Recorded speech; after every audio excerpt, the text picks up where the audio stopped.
are listening to a free version of the Majority Report with Sam Steeder. To support the show and get another 15 minutes of daily program, go to majority.fm, please. The Majority Report with Sam Steeder. The destiny of America is always safer in the hands of the people than in the conference rooms of any elite.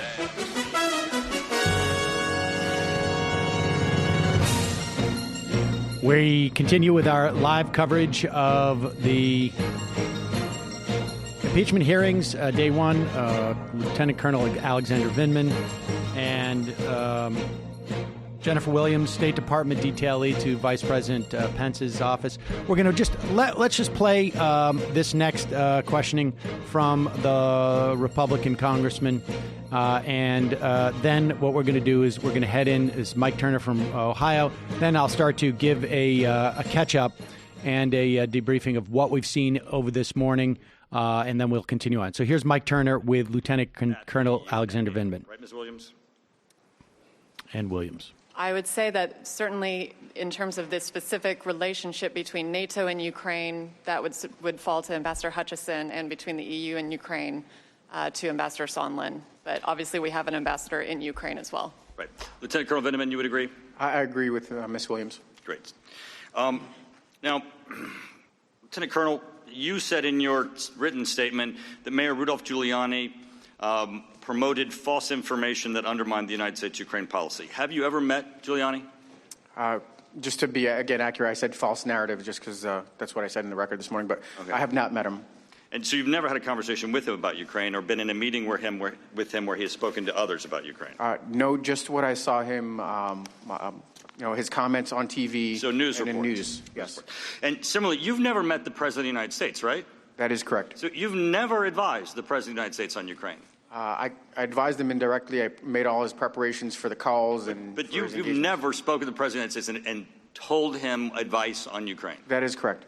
So in your written statement, you said, in May, I attended the inauguration of President Zelensky as part of the President delegation led by Secretary Perry. Following the visit, the members of the delegation provided President Trump a debriefing. Well, that's not really accurate, right? Because the members didn't, because you were a member, but you weren't in that meeting, were you? That is correct. Okay, so we'll just have a note there that meeting occurred without you. You do know that this impeachment inquiry is about the President of the United States, don't you, Lieutenant Colonel Vindman? I do, Representative. Excellent.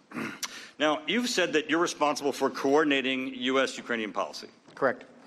Does the Secretary of State, Pompeo, report to you? He does not. Ambassador Volker? He does not. We coordinate. Ambassador of Ukraine, EU, NATO, Assistant Secretary for Europe, anyone at DOD report to you with respect to your responsibilities of he just got coordinating coffee. U.S. policy with Ukraine? Congressman, at my level, I convene what's called a sub-policy coordinating committee. That's Deputy Assistant Secretary. I chair those meetings. And does anybody need your approval in your role on Ukraine policy to formulate Ukraine policy? Do they seek your approval?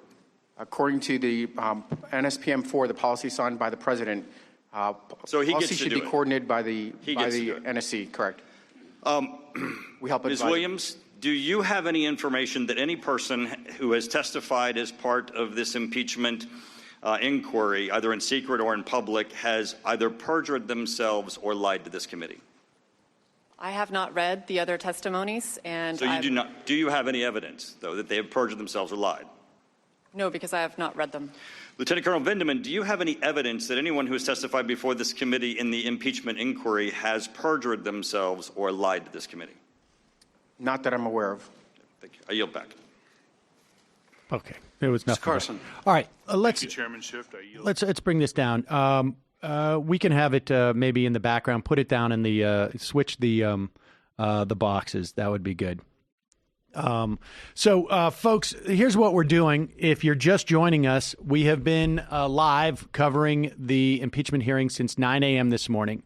The two people testifying as of this morning, Lieutenant Colonel Alex Vindman.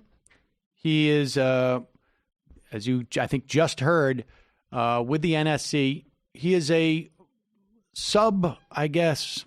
cabinet member, a policy position where he coordinates Ukrainian policy. We will hear from what we're going to do is we're going to play basically some snippets. You will get the hearing wrapped up in about 30 minutes. I think it'll take us, and this is and that's what we're going to go through. For those people who have been following, they may want to switch over to C-SPAN to see the rest of the hearings, but the gist of it, and we've heard from the two lawyers, we've heard from some of the members. Apparently, it looks like the Republicans demoted Stefanik, but maybe we will come back if she gets to speak again. But we'll play you some of the highlights. Basically, what the Republicans were trying to do is say this guy was out of the loop, he was irrelevant, that sort of implying that the president can change policy if he wants to, which of course he can. But then the question is, what policy did he change it to? And did he have authority to hold up funding that was already appropriated by Congress? Those are the big questions. And so let's start just with Vindman's opening statement. I got to say, I found this somewhat moving in some respects. I mean, I'm not, I'm not typically moved by, these things. Maybe it just, I said earlier that I am aware of people who came to this country from the Soviet Union, probably around the time that he did. There was, different waves of when you had people come to this country. And you can see this is a guy who is there. He's been subpoenaed. He doesn't seem to be terribly psyched about it. But he's there and he's giving his testimony. This is Vindman basically speaking directly to his father, who apparently the family has had to sort of go into hiding a little bit because of threats. He has told us at this point, I think, that his two other brothers are also in the U.S. military. One appears to be there today, who is also a member of the NSC. And here is his basically his message to his dad, because his dad's probably watching the hearing, but, again, has had to go underground a little bit.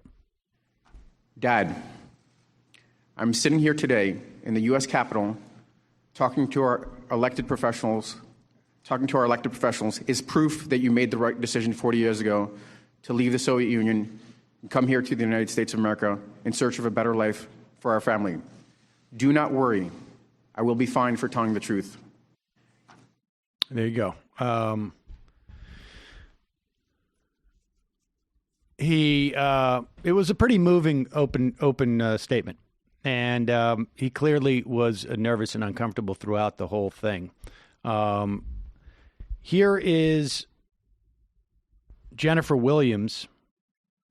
This is, I think, a part of her opening statement as well, if I'm not mistaken, making clear what her role was. And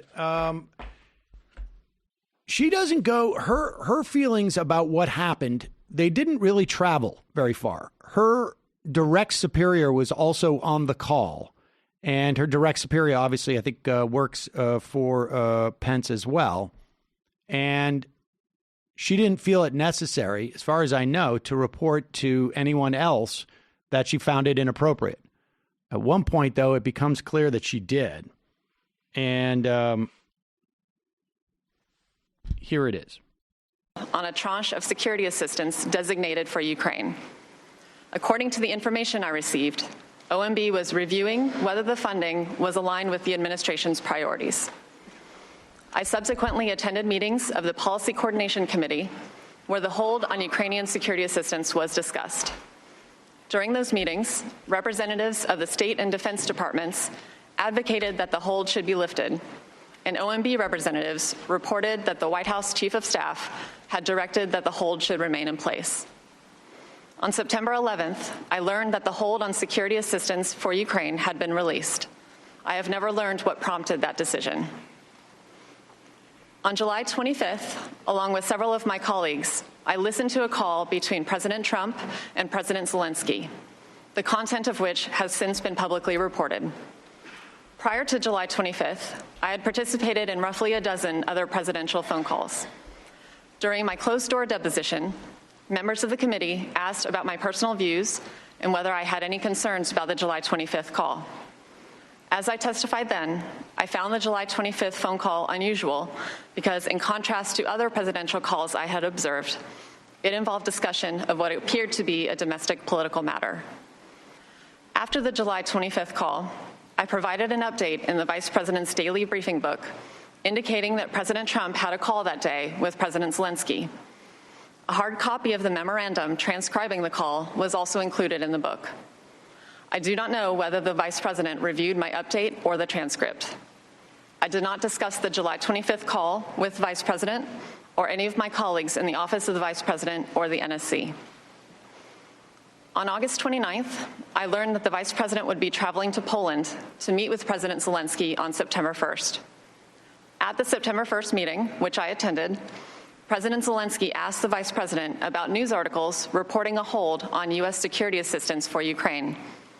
The Vice President responded that Ukraine had the United States' unwavering support and promised to relay their conversation to President Trump that night.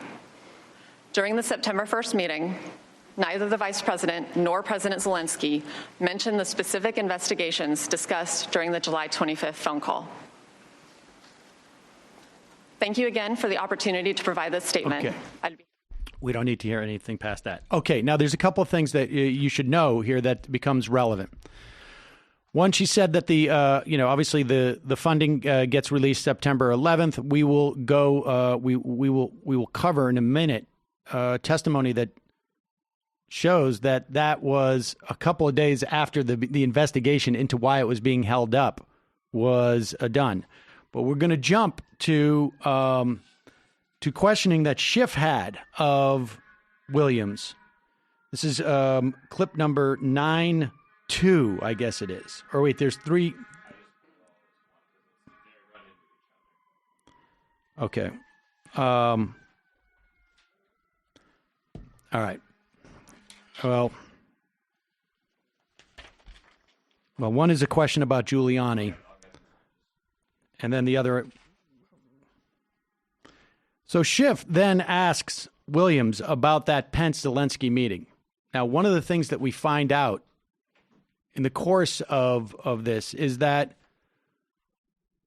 Pence's trip to talk to Zelensky was canceled. The inaugural trip was put on hold before they knew when the date of the inauguration is. And the reason why that was important is because for whatever reason, Trump said Pence is not going to the inauguration. And that happens if there's some type of conflict. Both the president and the vice president are not supposed to be out of the country at the same time. The vice president was not made aware, at least Williams was not made aware as to why the trip was canceled before they even knew when the date was, which made it a rather sort of suspicious cancellation. It wasn't being canceled for any scheduling purposes. It was being canceled for some unknown reason, at least at that time. So let's go to that clip number 9 at 11:38.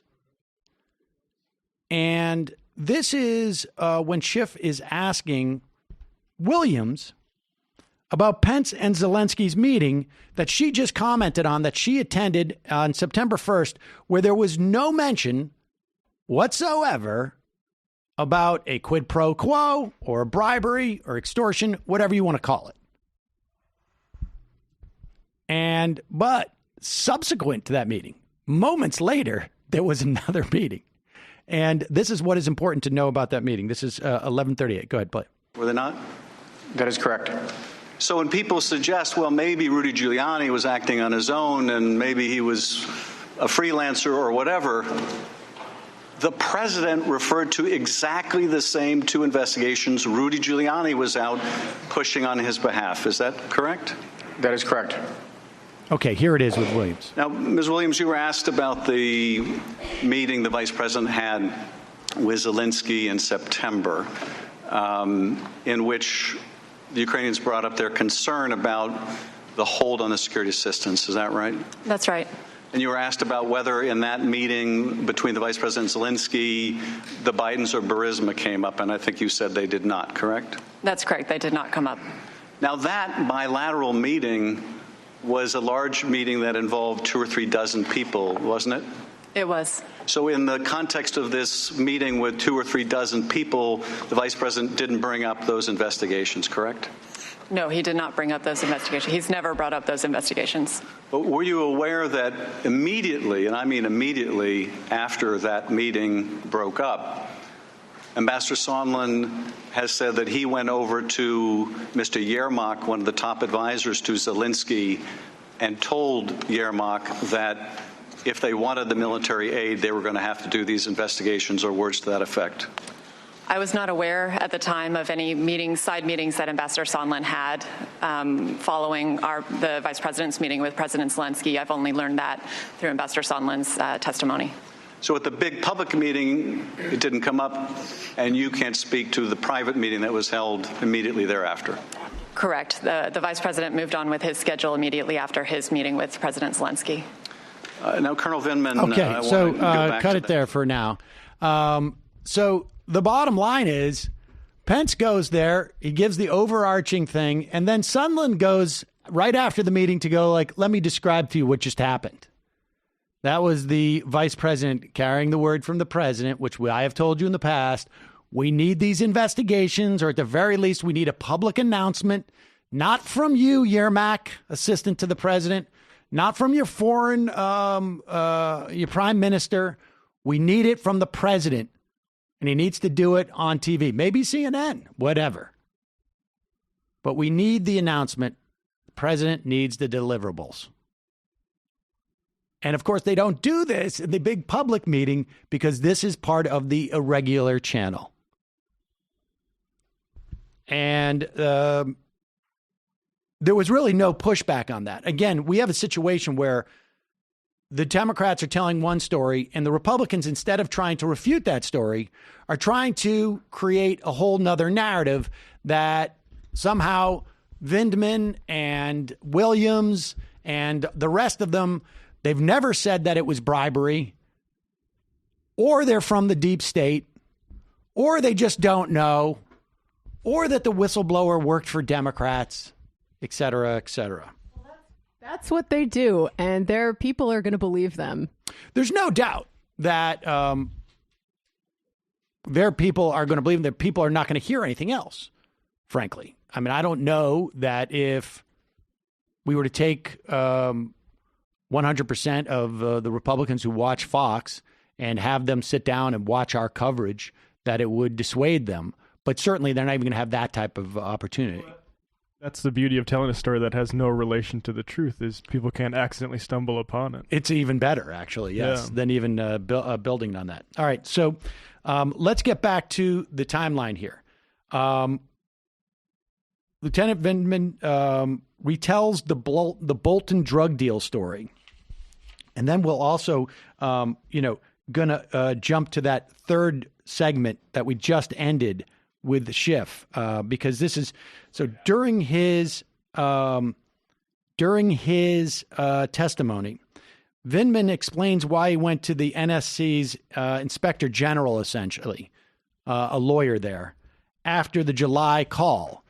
But you should know that Vindman had actually made a report to this IG before then, and we will get to that. Schiff brings that back up in his first line of questioning after the initial round of questioning.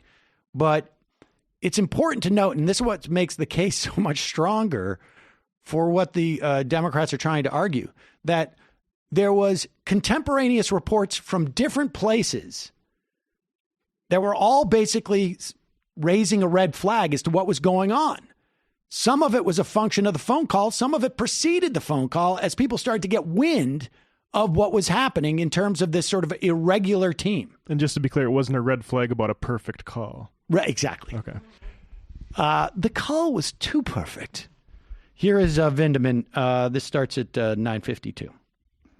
But let me turn, if I can, to the hold on security assistance, which I think you both testified you learned about in early July. Am I correct that neither of you were provided with a reason for why the president put a hold on security assistance to Ukraine? My understanding was that OMB was reviewing the assistance to ensure it was in line with administration priorities, but it was not made more specific than that. And Colonel Vindman? That is consistent. The review was to ensure it remained consistent with administration policies. And Colonel Vindman, you attended a meeting in John Bolton's office on July 10th where Ambassador Sondland interjected to respond to a question by senior Ukrainian officials about a White House visit. What did he say at that time? To the best of my recollection, Ambassador Sondland said that in order to get a White House meeting, the Ukrainians would have to provide a deliverable, which is investigations, specific investigations. And what was Ambassador Bolton's response or reaction to that comment? We had not completed all of the agenda items, and we still had time for the meeting, and Ambassador Bolton abruptly ended the meeting. Did you report this incident to the National Security Council lawyers? Yes, I did. Based on Ambassador Sondland's remark at the July 10th meeting, was it your clear understanding that the Ukrainians understood they had to commit to investigations President Trump wanted in order to get the White House meeting? It may have not been entirely clear at that moment. Certainly, Ambassador Sondland was calling for these meetings, and he had stated that this was developed per a conversation with the Chief of Staff, Mr. Mick Mulvaney, but the connection to the president wasn't clear at that point. Pause it for 1 second. Okay, so let me explain to you what he is testifying here. On July 10th, there was a meeting with Bolton, with Fiona Hill, with Rick Perry. Vindman believes that Kurt Volker was there for parts of it. Sunderland, Bolton, obviously, a guy named Wells Griffith, whose name I hadn't heard prior to this. The Ukrainians there were a guy named Danielik, Yermak, who is Zelensky's assistant, and a third person who was a Danielik advisor. So what Vindman has just testified to is that during the course of the meeting, Sondland brings up in front of everybody, you guys got to get these investigations of Burisma and Biden. You got to announce it or you don't get the money. And then Bolton, in reaction to that, says, meeting over. Everybody leaves. The Americans stay. He asked the Ukrainians to leave. And that moment, that second meeting on July 10th, that is now without the Ukrainians, he says, we're not getting involved in this drug deal. That's where that line came from. And that exchange in that first meeting is the first time that Vindman goes to the IG. The second time is after the July 25th phone call, because the IG had said, like, thank you for letting me know about this. If anything like this comes up again, let me know. 2 weeks later, it more or less does. All right, but continue. But the import of what Ambassador Sondland said during that meeting was that there was an agreement with Mick Mulvaney that Zelensky would get the meeting if they would undertake these investigations. That is correct. About 2 weeks after that July 10th meeting, President Trump and President Zelensky had their second call, the now infamous July 25th call. Colonel Vindman, what was your real-time reaction to hearing that call?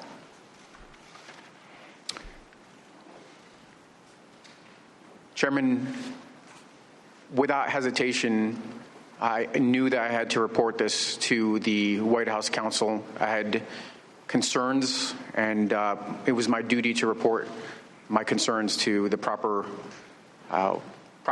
people in the chain of command. And what was your concern? Well, Chairman, as I said in my statement, it was inappropriate. It was improper for the president to request and to demand an investigation into a political opponent, especially a foreign power where there's at best dubious belief that this would be a completely impartial investigation, and that this would have significant implications if it became public knowledge, and it would be perceived as a partisan play. It would undermine our Ukraine policy, and it would undermine our national security. Now, Colonel, you've described this as a demand, this favor that the president asked. What is it about the relationship between the President of the United States and the President of Ukraine that leads you to conclude that when the President of the United States asks a favor like this, it's really a demand? Chairman, the culture I come from, the military culture, when a senior asks you to do something, even if it's polite and pleasant, it's not to be taken as a request. It's to be taken as an order. In this case, the power disparity between the two leaders, my impression is that in order to get the White House meeting, President Zelensky would have to deliver these investigations. All right. And so that's what, I mean, that is the gist of what Vindman had to say. When we pick up in a second, we will hear from the Democratic counsel walking Vindman through Trump's call and its lack of being U.S. official policy. However, let me remind you, hiring can be a slow process. Super slow process.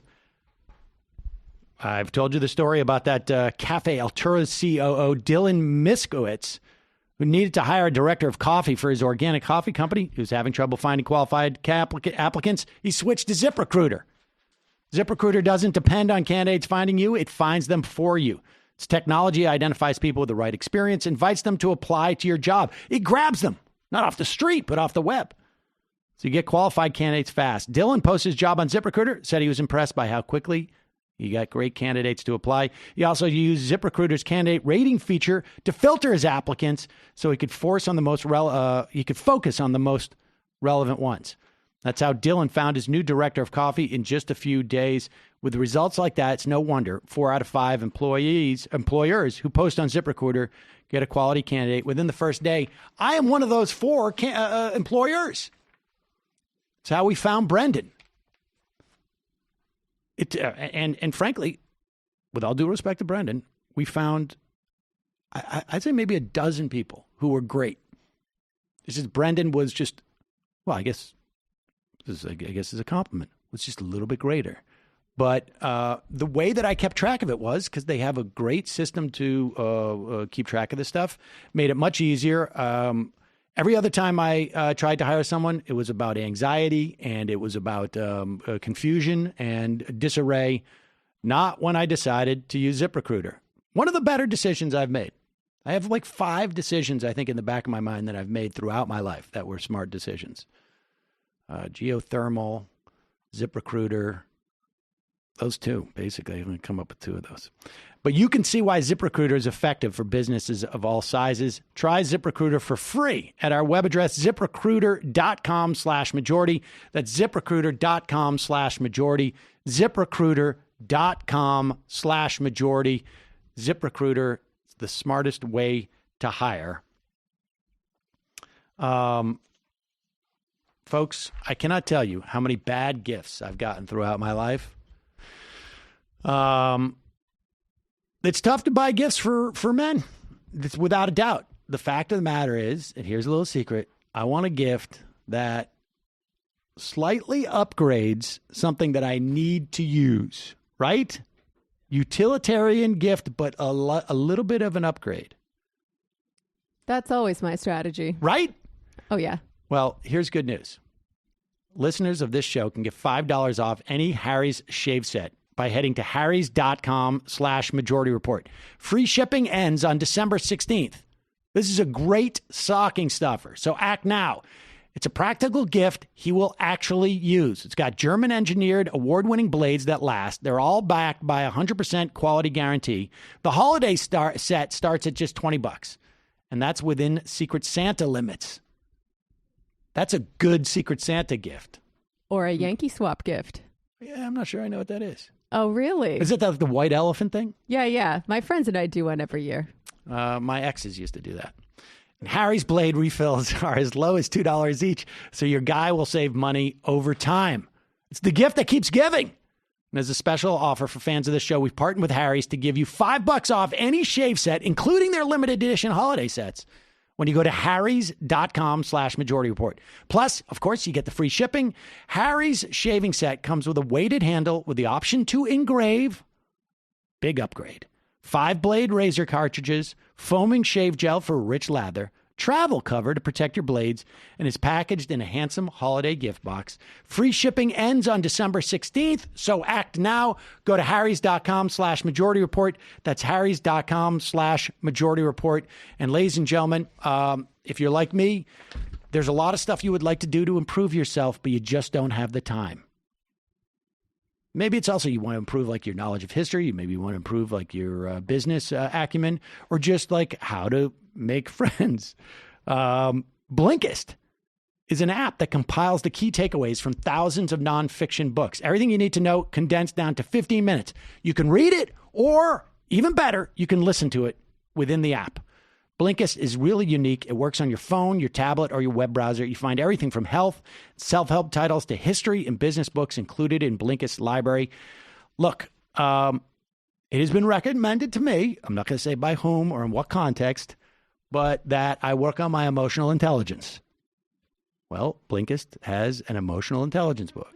Now, am I going to sit down and I'm going to read an entire book on emotional intelligence? Maybe because of my lack of emotional intelligence, I will not do that.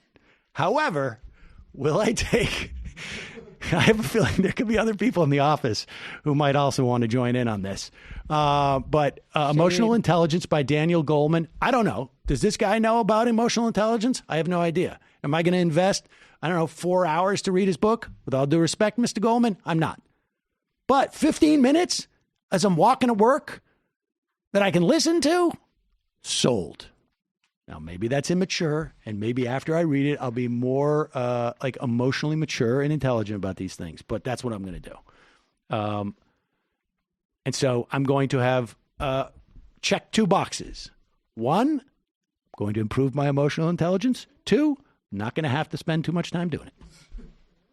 With Blinkist, you get unlimited access to read or listen. I mean, they have a ton of other books, too. Like, the business books and marketing books and history books. I mean, some books on politics, nutrition, across the board. Motivation and inspiration, management, leadership, corporate culture, if that's your thing. I don't know. With Blinkist, you get unlimited access to read or listen to a massive library of condensed nonfiction books. All the books you want for one low price.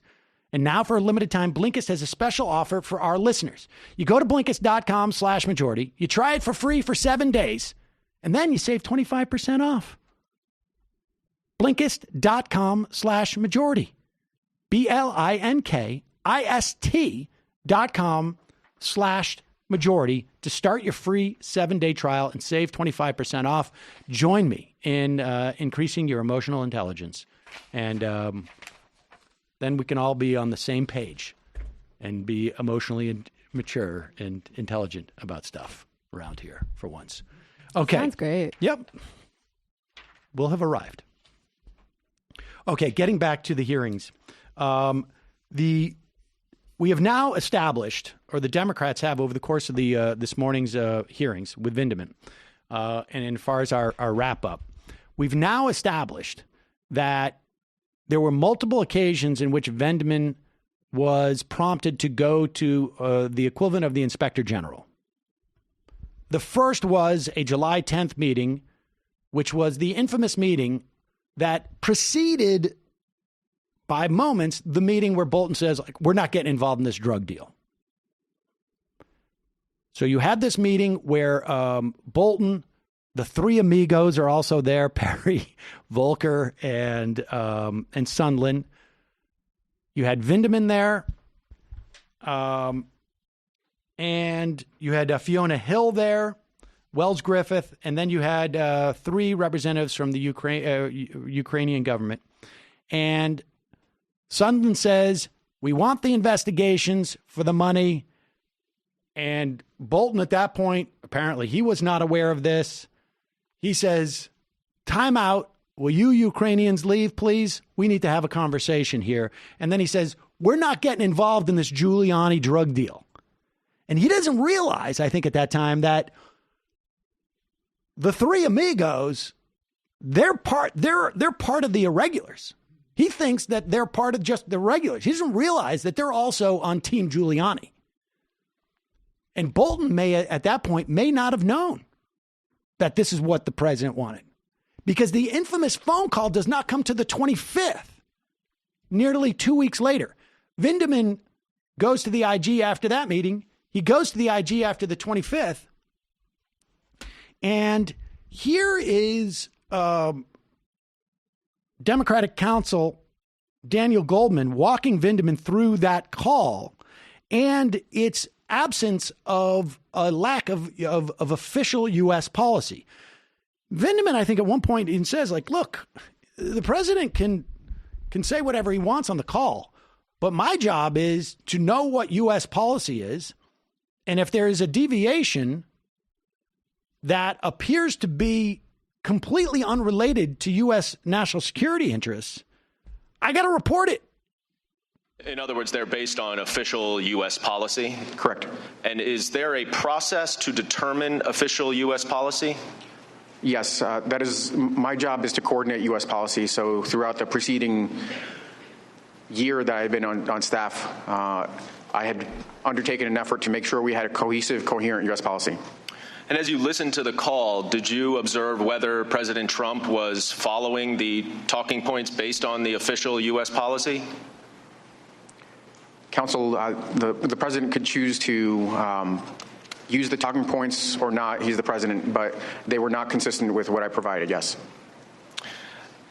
Let's take a look at a couple of excerpts from this call. And right after President Zelensky thanked President Trump for the United States' support in the area of defense, President Trump asks President Zelensky for a favor and then raises this theory of Ukrainian interference in the 2016 election. He says in the highlighted portion, I would like you to do us a favor, though, because our country has been through a lot and Ukraine knows a lot about it. I would like you to find out what happened with this whole situation with Ukraine. They say CrowdStrike. CrowdStrike. I guess you have one of your wealthy people. The server. They say Ukraine has it. They bitwashed it. Now, Colonel Vindman, was this statement based on the official talking points that you had prepared? No. And was this statement related to the 2016 Ukraine interference in the 2016 election part of the official U.S. policy? No, it was not.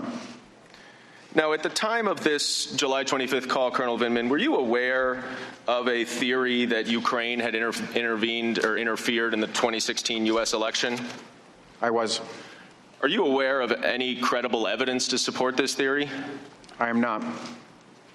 Are you also aware that Vladimir Putin had promoted this theory of Ukrainian interference in the 2016 election?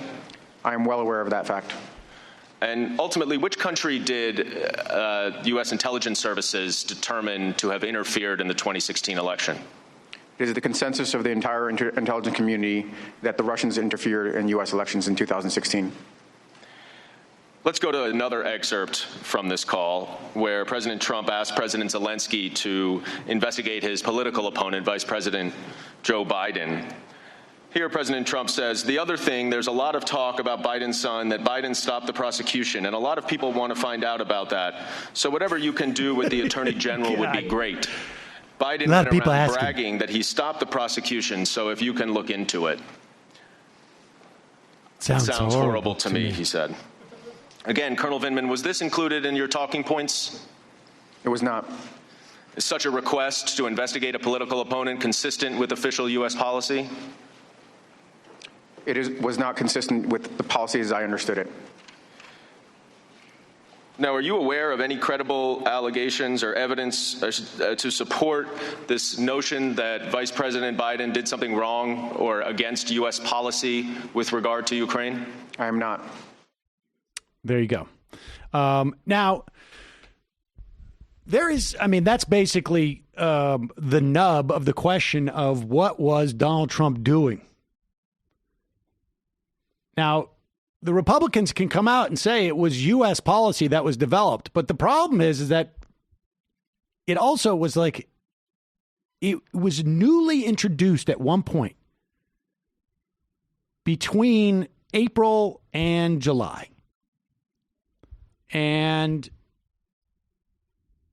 it's also clearly cannot be a legitimate U.S. policy that the U.S. government, via taxpayer dollars, provides assistance or support or anything for that matter, even if it's just a meeting with the president,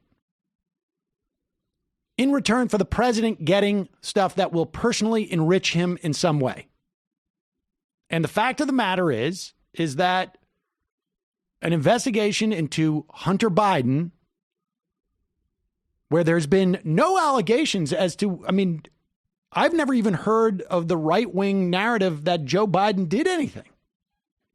It's just that Hunter Biden was there, that you can surmise that that is anything other than personal enrichment, a thing that Donald Trump wants. You want to call it a quid pro quo? It's, I give you this, you give me that, which is the solicitation of a bribe. Now, in this instance, I happen to think it's extortion because it is like I have basically stolen your money that is due you because it's been appropriated duly by Congress, and I'm not going to give it to you until you give me what I want, which again is sort of like a bribe. And the Republicans make a big deal of this during the hearing. You can't say quid pro quo and then explain it as a bribe or explain it as extortion because of of course, of the Constitution, which says that you're not allowed to describe a bribe as quid pro quo or as extortion, which, of course, the Constitution does not say that. Just a retreat to pedantry. Exactly. Now, here is a clip. So at one point, like I said earlier, the Goldman establishes that this is not a U.S. policy. And it's also been established that Vindman had two occasions to report the president's behavior to his inspector general. One was the meeting where Bolton basically said, we're not getting involved in that drug deal.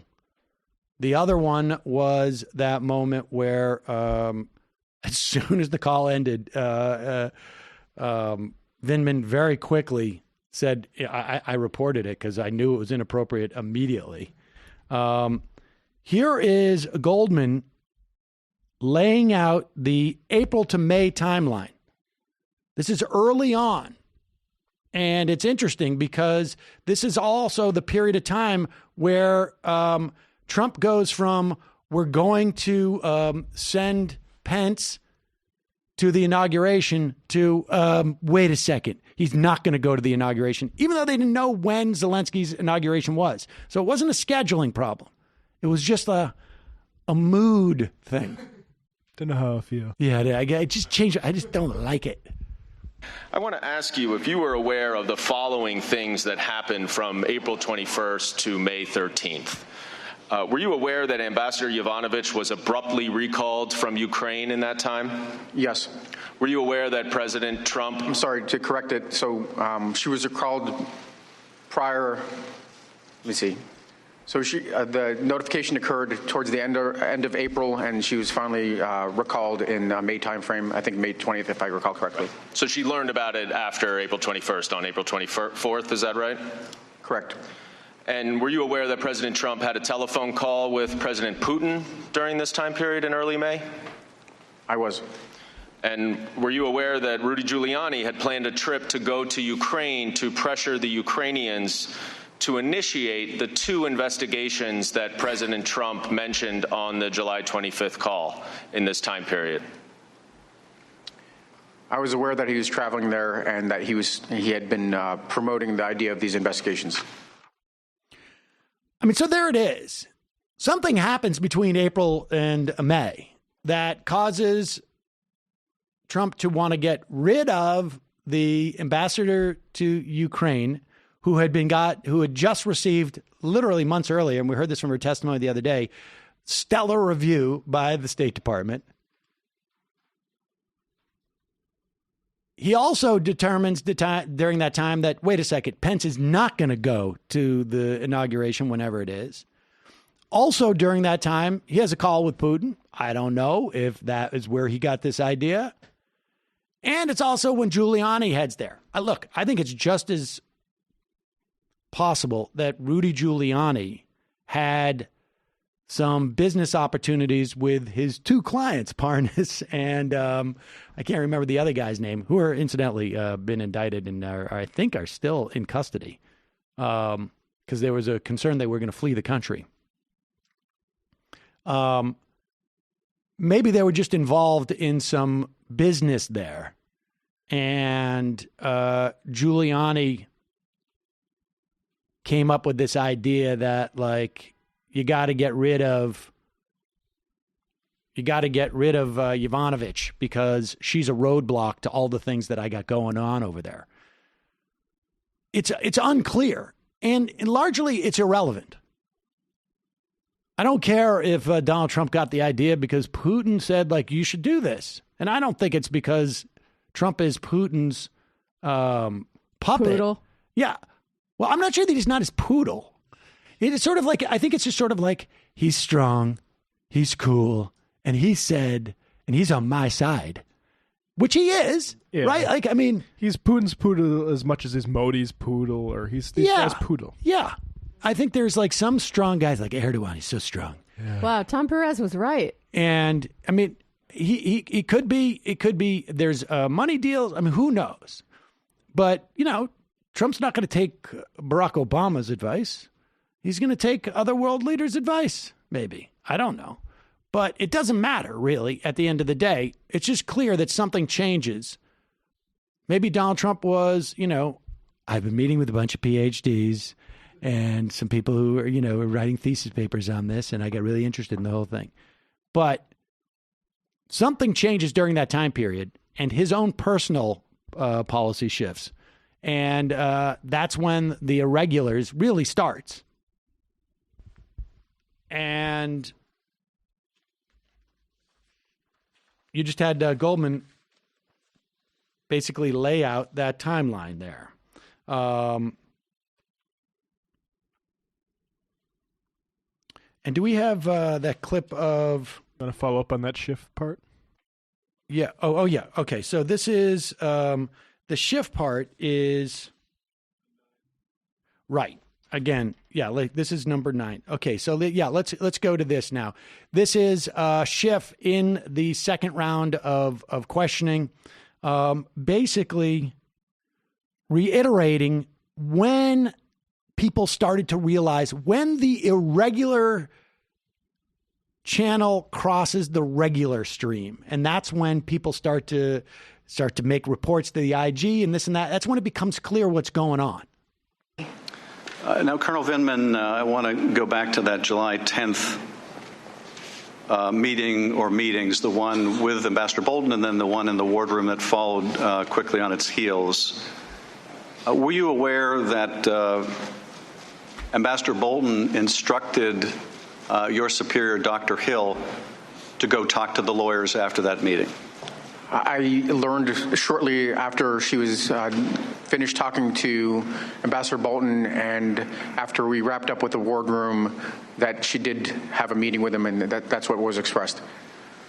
Now, you thought you should go talk to the lawyers on your own, correct?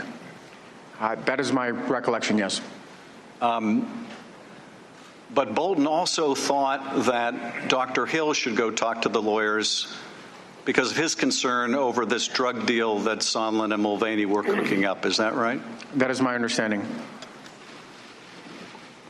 And in fact, this drug deal, as Bolton called it, involved this conditioning of the White House meeting on these investigations that Sondland brought up. Is that right? That is my understanding. And in fact, this same conditioning or the same issue of wanting these political investigations and tying it to the White House meeting, this came up in the July 25th call, did it not, when the president asked for these investigations? That is correct. So the very same issue that Bolton said to Hill, go talk to the lawyers, the very same issue that prompted you to go talk to the lawyers, ends up coming up in that call with the president. Is that right? That is correct. And it was that conversation that once again led you back to the lawyer's office. That is correct. Now yield to the ranking member. All right. So there, I mean, again, it's a reiteration of what we've been saying, but this is the thing that's really coming out of this testimony on this day. And that is that this was not a one-off in terms of there is a period of time over the course of the month of July where at least 2 or 3 people, hair is on fire because the streams have crossed. The irregulars have exposed themselves to the regulars.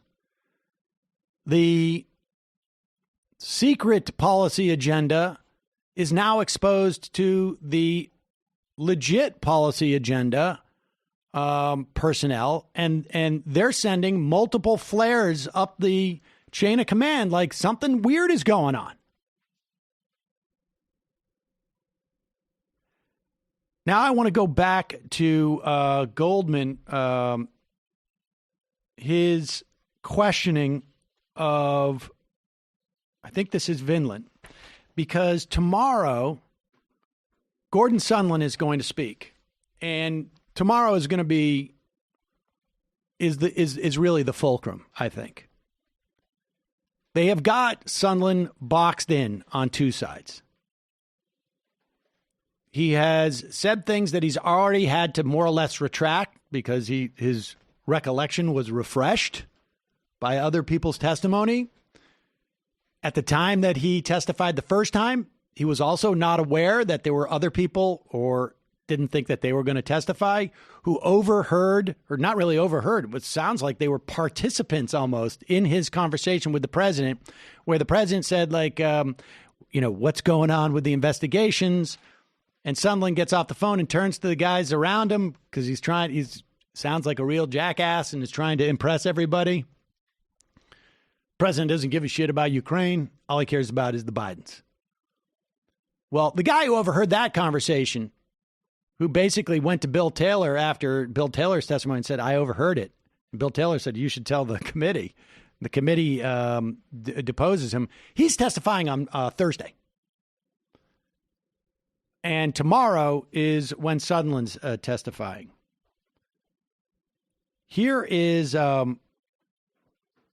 Goldman asking about what Sondland said to the Ukrainians, again, boxing in Sondland. Sondland has a big choice to make tonight.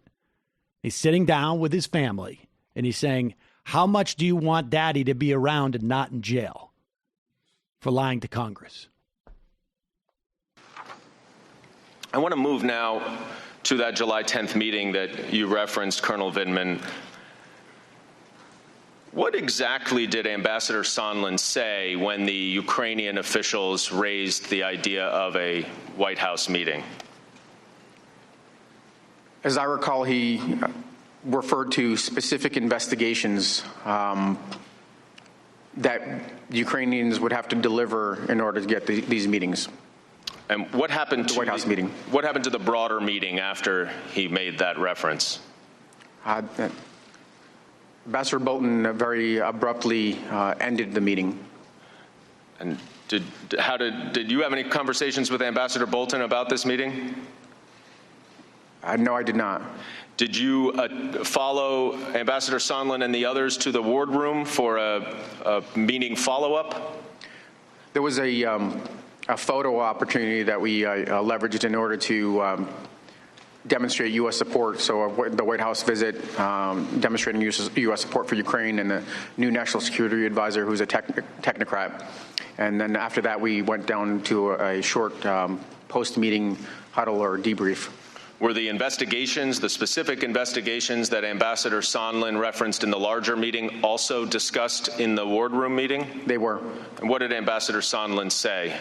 Ambassador Sondland referred to investigations into the Biden's Burisma in 2016. How did you respond, if at all?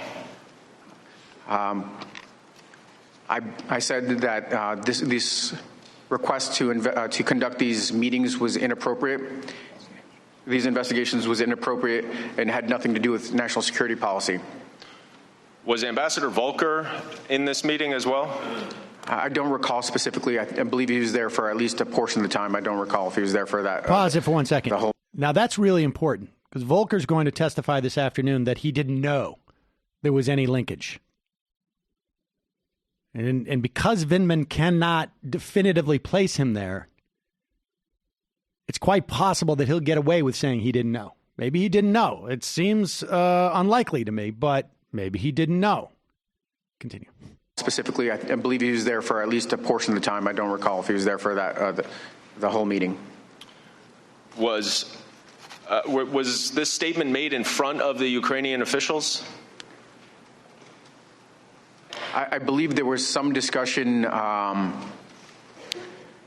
prior to the Ukrainians leaving, when it was apparent there was some discord between the senior folks, Ambassador Sondland and other White House staff, myself.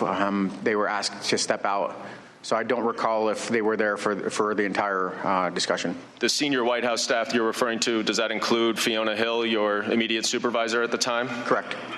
Now, you said you also reported this incident to the NSC lawyers, is that right? Correct. And what was their response? John Eisenberg said that he took notes while I was talking, and he said that he would look into it. Why did you report this meeting and this conversation to the NSC lawyers? Because it was inappropriate, and following the meeting, I had a short conversation following the post-meeting meeting in the wardroom. I had a short conversation with Dr. Hill, and we discussed the idea of needing to report this. So am I correct, Colonel Vindman, that at least no later than that July 10th meeting, the Ukrainians had understood, or at least heard, that the Oval Office meeting that they so desperately wanted was conditioned on these specific investigations into Burisma and the 2016 election? That was the first time I was aware of the Ukrainians being approached directly by a government official. And directly linking the White House meeting to the investigations? Correct. Okay. There you go. And so that's basically when the two streams cross, where the regulars and the irregulars become, or the irregulars' agenda is exposed to the regulars. And whether Volker was there is relevant. He is expected to testify this afternoon that he didn't know. Basically, he didn't know that the aide was testified was connected. It's unclear whether he's going to testify that he knew that it was tied to the meeting, but he is going to, and apparently this is a modification of his testimony. So we'll see. We shall see what happens with Volker. And look, because we want to be fair, here is Devin Nunes.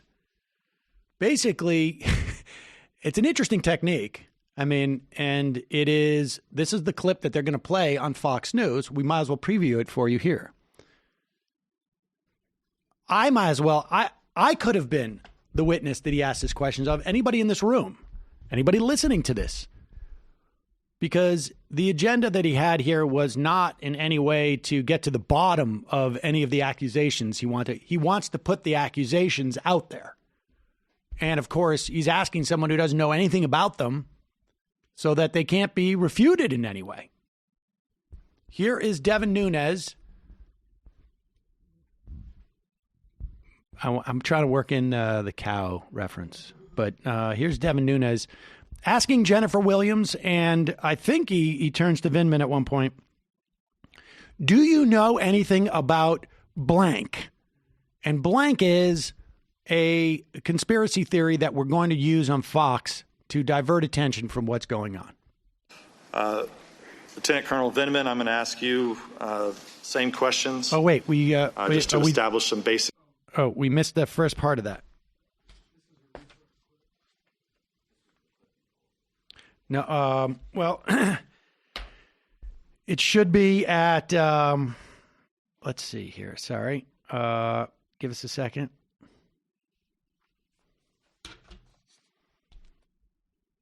For your service, sir. Is there a time code on that? All right. Well, he asked both of them. We'll do it here with Vindman. Lieutenant Colonel Vindman, I'm going to ask you same questions just to establish some basic facts about your knowledge about Ukraine, Burisma, and the role of the Bidens. In September 2015, U.S. Ambassador to Ukraine Jeffrey Pyatt publicly called for an investigation into Schiff, the president of Burisma. Were you aware of these public statements? I wasn't aware of them at the time. When did you become aware of them? During the course of the testimony and the depositions after this impeachment inquiry began. Did you know of anti-Trump efforts by various Ukrainian government officials as well as Alexander Chalupa, a DNC consultant? I'm not aware of any of these interference efforts. Did you know about Deputy Assistant Secretary of State's Kent's concerns about potential conflict of interest with Hunter Biden sitting on the board of Burisma? The only thing I'm aware of is pertains to his deposition. Did you know that financial records show a Ukrainian natural gas company, Burisma, routed more than $3 million to the American accounts tied to Hunter Biden? I'm not aware of this fact. Until recently. I guess I didn't independently look into it. I'm just not aware of what kind of payments Mr. Biden may have received. This is not something I'm aware of. Did you know that Burisma's American legal representatives met with Ukrainian officials just days after Vice President Biden forced the firing of the country's chief prosecutor? I'm not aware of these meetings. Did you know that Burisma lawyers pressured the State Department in February 2016 after the raid and a month before the firing of Shokin, and that they invoked Hunter Biden's name as a reason to intervene? I'm not aware of any of these facts. Did you know that Joe Biden called Ukrainian President Poroshenko at least 3 times in February 2016 after the president and owner of Burisma's home was raided on February 2nd by the state prosecutor's office?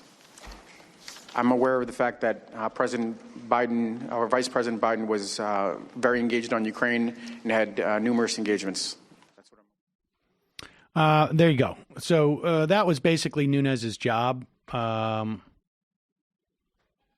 More like Moonez, am I right? Yeah, there you go.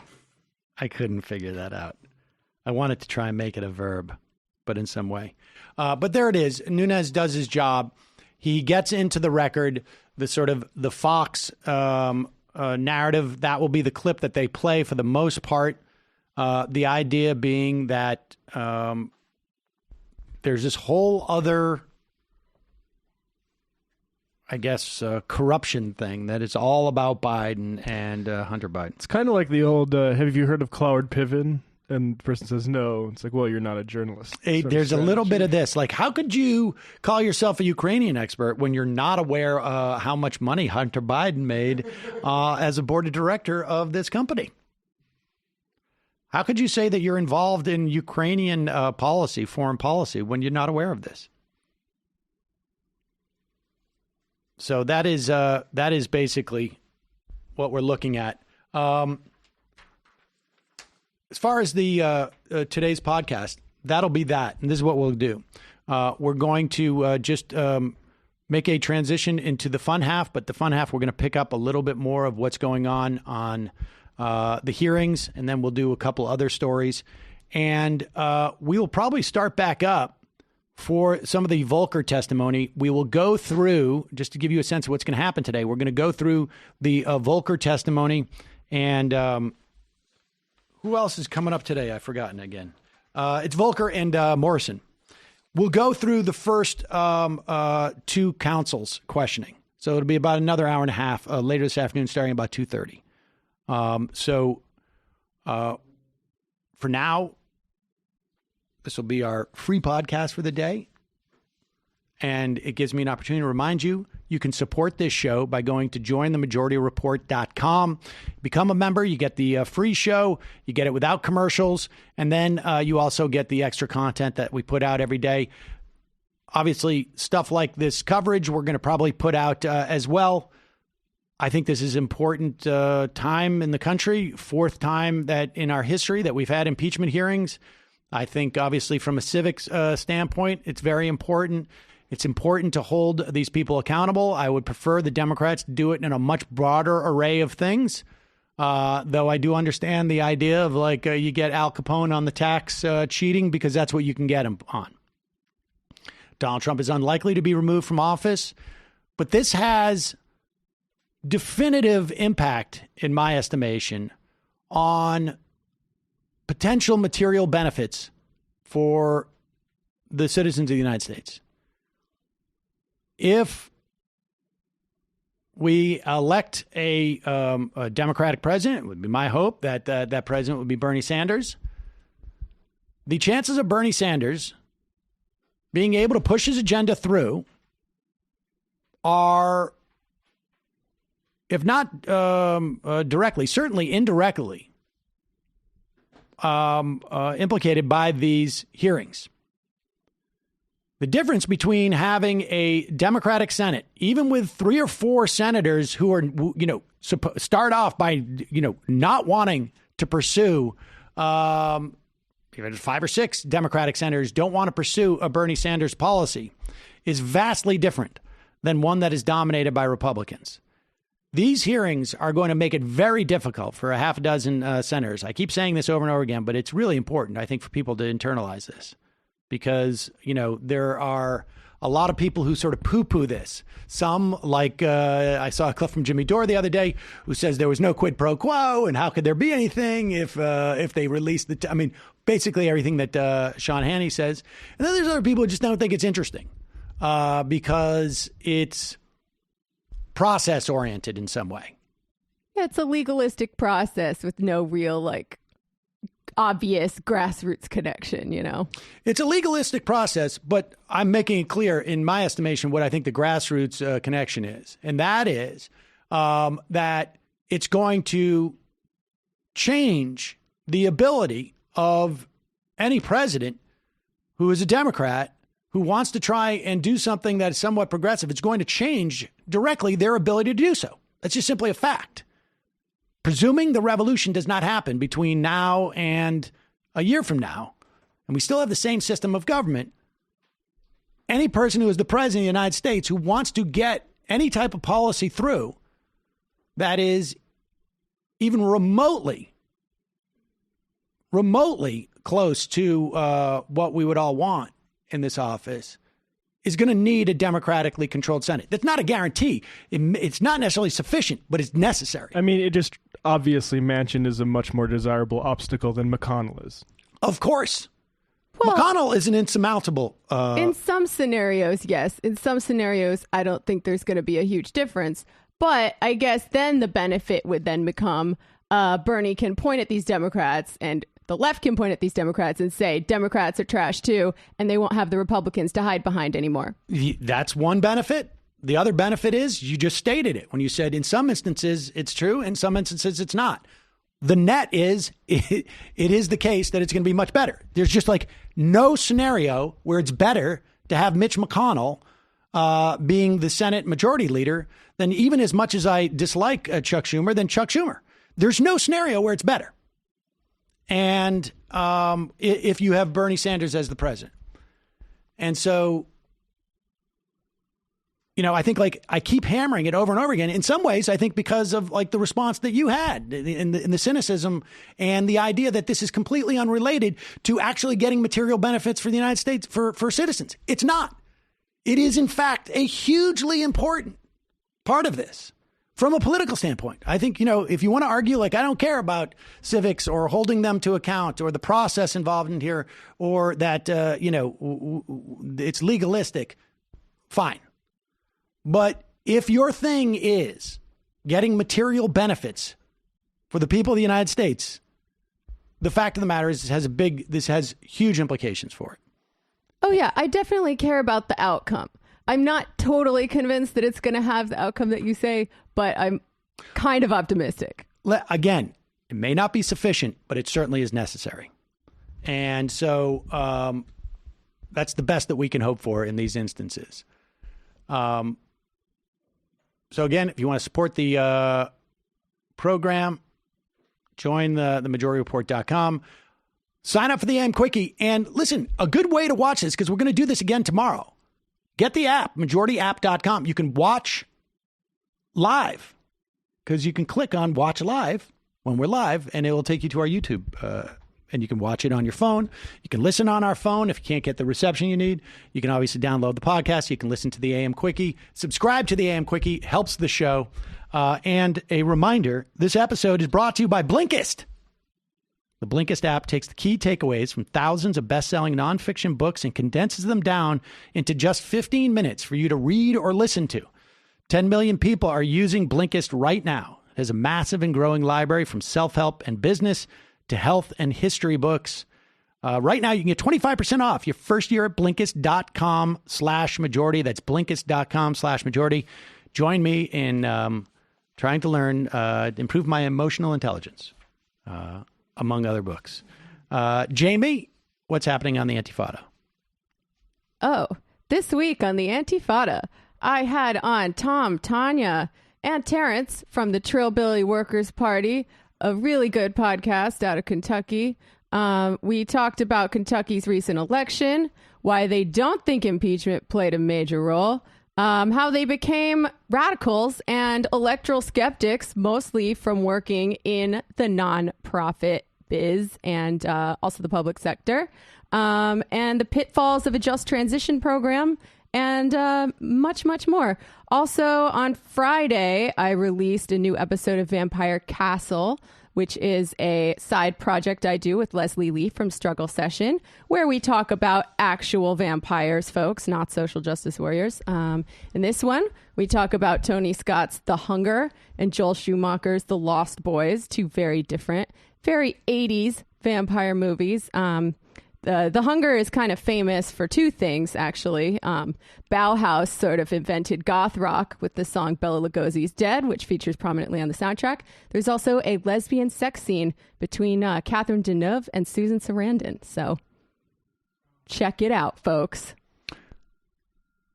Literary Hangover, we've got episode 29, Orinoco or the Royal Slave by Afra Ben, a 1688 work of prose fiction. People don't want to call it the first novel, but I don't know. She's the first woman in England to make her living by the pen. She was also a spy for the monarchy. So interesting sort of.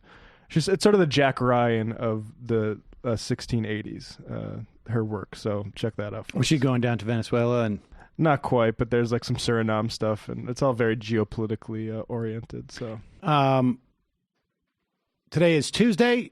Tonight, TMBS. Find it at youtube.com/TMBS. Check out Michael's Twitter feed for the rundown there.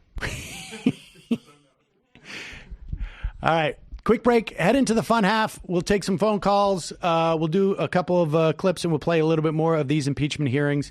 And then we will be back live at about 2:30 for the next round. And we'll do that for about an hour and a half. And then tomorrow we start at 9 a.m. Tomorrow is going to be a long mofo day because we also have the debate tomorrow night. We're doing a double. It's sort of like a triple. All right, we'll be right back after this fun half. Left is best.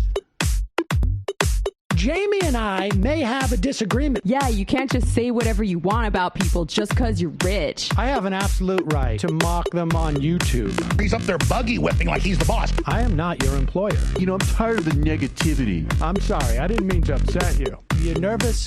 You're a little bit upset. You're riled up. Yeah, maybe you should rethink your defense of that, you fucking idiots. We're just going to get rid of you. All right. But dude. You want to smoke this joint? Yes. Do you feel like you are a dinosaur? Some good shit. Exactly. I'm happy now. It's a win-win. It's a win-win-win. Oh, hell yeah. Now listen to me. 2, 3, 4, 5 times. 847-906-501-457. 2, 38, 56, 27. 1/2. 5 8s. 3.9 billion. Wow. He's the ultimate math nerd. Don't you see? Why don't you get a real job instead of spewing vitriol and hatred, you left-wing Limbaugh? Everybody's taking their dumb juice today. Come on, Sammy. Dance, dance, dance. Ooh.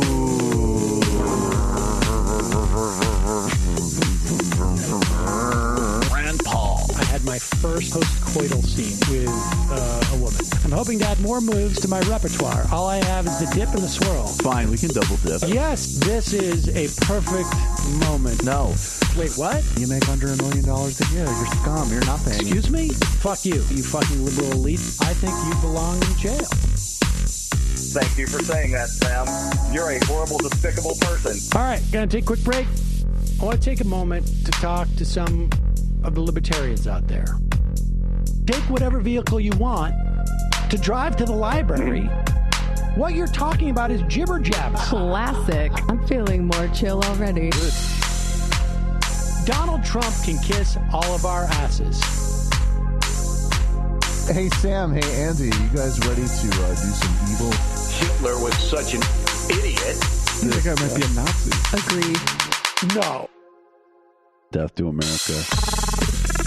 You. Yes. Wow. Wow, that's weird. No way! Unbelievable. This guy's got a really good hook. Throw our hands up. Ooh. Wow. But Sam, I gotta get off. No worries. Let's. I want to just flesh this out a little bit. I mean, look, it's a free speech issue. If you don't like me... Hey, shut up! Thank you for calling into the Majority Report. Sam will be with you shortly.